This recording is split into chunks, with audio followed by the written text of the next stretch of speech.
I'm Afshin Ratansia. We're going underground as the UK government relaxes some behaviour restrictions in England amidst the multi-billion-dollar business collapses of household names threatening tens of thousands of jobs, and as the UK fails to condemn state-sponsored assassination. Coming up on the show, as Iranian President Rouhani blames Israel for the assassination of one of its top science professors in a letter to the UN, we speak to the UN's Special Rapporteur for the occupied Palestinian territory about Israel's US-backed annexation of the West Bank, coronavirus in Gaza, and what, if any, changes a Biden presidency will bring as the General Assembly meets today to discuss Palestine.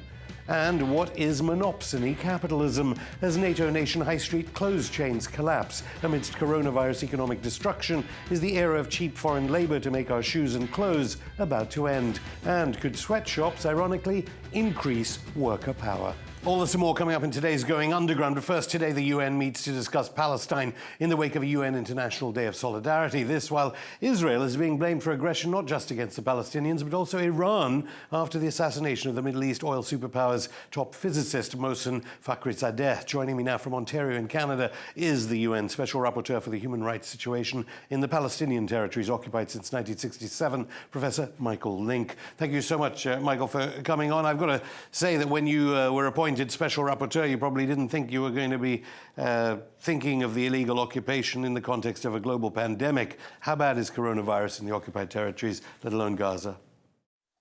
Look, at the very beginning, when the coronavirus first hit in March, it appeared that the occupied Palestinian territories were going to actually weather this extremely rather well. In part, that's because of a negative situation, that there's such limited freedom of mobility and movement with respect to the Gaza Strip in particular, and that a huge number of the Palestinian population in the West Bank has also got extremely limited freedom of movement around behind the wall and Israeli checkpoints. Well, what's happened with respect to the second wave that we're experiencing now is that cases both in Gaza, the West Bank, and including East Jerusalem, are rising exponentially. And I've just been on the line with UN officials in the occupied territory, talking about their worries of this pandemic increases winds up cresting in the next several weeks, that the very limited healthcare systems we have in the occupied territory, with particularly in Gaza, are going to be overwhelmed. They suffer from a shortage of hospital beds. They suffer from a shortage of doctors and nurses who can wind up caring for the ill. They wind up suffering from a lack of respirators, and in particular, in Gaza, they have 10 to 12 hours of power a day. They have a very poor water supply, and they've had an exodus of nurses and doctors leaving Gaza because of unpaid salaries, going to places where they can get secured employment elsewhere in the Arab world.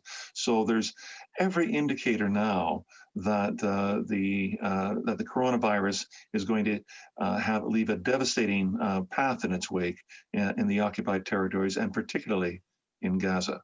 Will there be knock-on effects from the Trump administration's cancellation of funds to UNRWA and other NGOs that are trying to help medical facilitation in Gaza? Of course, when you consider UNRWA in particular in Gaza, of the 2 million Gazans, Palestinians that are behind the Gaza blockade that Israel has imposed for the last 13 years, around 1.2 million of those are registered refugees with UNRWA. So UNRWA is providing a huge number of resources, education and health and welfare to the population of Gaza. And yet it's because its funding was cut 2 years ago by the Trump administration. It's now announced in the last few weeks that it's run out of funds. It's going to have to be paying partial salaries over the next several months unless and until it can wind up securing new bridge funding from the international community. This is a significant crisis on top of a crisis that the Palestinians are facing, and that UNRWA as an institution, of all of its 70 years of operations under very difficult political and social circumstances in the Middle East, this has to be one of its very worst moments ever. Of course, 40 million need food in the United States and get it from food stamps. There's no evidence to suggest that this cutting of funding has incited increased militancy in Gaza, though? Well, this is one of the worries that my conversations with UN officials has indicated that, if Palestinians don't see a peaceful path to self-determination, to freedom from alien rule, and to living with the same dignity that everybody else in the world is entitled to, if legal routes or peaceful routes or political processes don't wind up working for them, then you're inviting people to engage in non-peaceful, violent reaction to an entrenching occupation that's been there for 53 years and shows no signs of going away. I mean, perhaps you can forgive the UK mainstream media. They've got COVID, they've got Brexit. But how difficult is it as a special rapporteur to get information out onto the media, say in the United States or Britain? I mean, Maradona, the great Argentinian football player, said, "In my heart, I am Palestinian." That wasn't really quoted in any of the television obituaries. How difficult is it to get your mandate out to the world, as it were? Well, it's actually the Palestinian-Israeli conflict, the 53-year-old occupation by Israel of this Palestinian territory, is really an exercise in irony. On the one hand, this is the most international of conflicts, and as well, it's one of the best covered of conflicts in the sense that there are numerous Palestinian and Israeli non-governmental organizations and a number of UN agencies that produce simply top drawer work, research work, advocacy work of what's actually going on in Gaza and the West Bank and East Jerusalem. Yet there is an enormous gap between that wealth of information that I myself rely heavily on and what actually gets translated into the international media. It may well be that the media at any time when it publishes a critical article that tends to peel back some of the layers of onion rings on what is actually happening in the occupied Palestinian territory, winds up getting reaction back from either political sources or from from organizations who don't like their critical commentary, and then the matter winds up getting dropped. The same thing happens in my own country, Canada, where you see very little coverage that's critical with respect to what's going on with an occupation that is becoming ever more entrenched, ever more permanent, and where an horizon for peace and prosperity is drifting further away from than ever. Well, you say reputable. Of course, Israeli officials accuse UN organizations of basically being anti-Semitic, biased institutions on the side of the Palestinians. Yeah, and you may guess, I'm one of the targets that frequently arises with respect to commentary with respect to this. The criticism is, why are you picking on Israel? Why are there so many resolutions at the General Assembly or at the Human Rights Council with respect to Israel? And my response is, actually, the resolutions aren't devoted to Israel. They're not focused on Israel.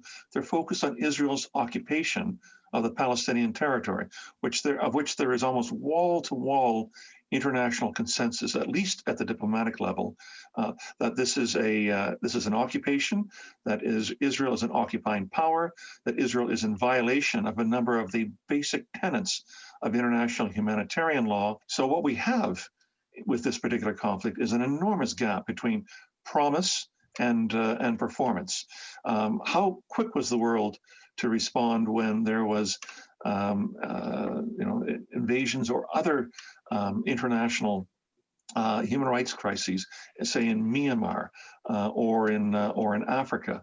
Yet, when it comes to Israel and the occupation of Palestine, there is virtually no movement at all with respect to holding Israel accountable, to trying to end issues with respect to defiance and impunity in this particular case. And this occupation will not die of old age. And if you listen to liberal Israelis or Israelis with conscience, they say the same thing, that there is no political appetite within the Israeli political sphere of doing anything but continuing with deepening the occupation. It's only when the international community will wind up telling Israel that there cannot be an occupation, an endless occupation without some cost attached to it, that you'll see a reversal in fortunes. Are you not scared personally? And have you not become more scared personally? You saw what happened to Bernie Sanders when he raised the issue of UN Security Council resolutions. Jeremy Corbyn has been tarred with anti-Semitism. Do you get attacked a lot? I do receive critical comments on the work that I produce. I do receive not so flattering email as well. But, and I say this as special rapporteur, I say this as a law professor, I try to ground my work in international law. I try to ground my work in the numerous UN resolutions that come from the Security Council and the General Assembly. And I look closely at the writings of esteemed scholars who write on this particular area. There is no conflict in the modern world where international law has spoken with such frequency and such depth with respect to this. So I feel that I can act with a fair amount of confidence by citing UN Security Council resolutions. Remember that the UN Security Council is the foremost diplomatic and political chamber and deliberative forum of the international community. I ground my commentary on the illegality of the settlements or the illegality of the wall and its location, or the commentary with respect to the illegality of annexation and what these UN bodies have said. And the last thing I'll say on this is I remember being told when I first took this position 4.5 years ago by one of my predecessors. He said, there's two things that you have to have. One is to be fearless. You have to be able to speak truth to power with respect to this. But the other thing he said is you have to be responsible. You have to make sure that your facts are as much as possible accurate, that your reference to law is well grounded. Well, just finally and very briefly, condolences were paid from both the Gaza government and the Palestinian Authority for the alleged Mossad assassination of Iran's top physicist. Obviously, state-sponsored assassination is illegal under international law. Do you think some may be suggesting that Israel may be repeating what happened as regards Cast Lead, the 22-day Gaza war, 1,400 civilians killed ahead of the Obama presidency, as a warning to Joe Biden? Look, I think what this tells us is that there are a number of complicated issues in the Middle East that are on the world agenda and will be at the top of the agenda when there's a new American administration, when Joe Biden becomes president.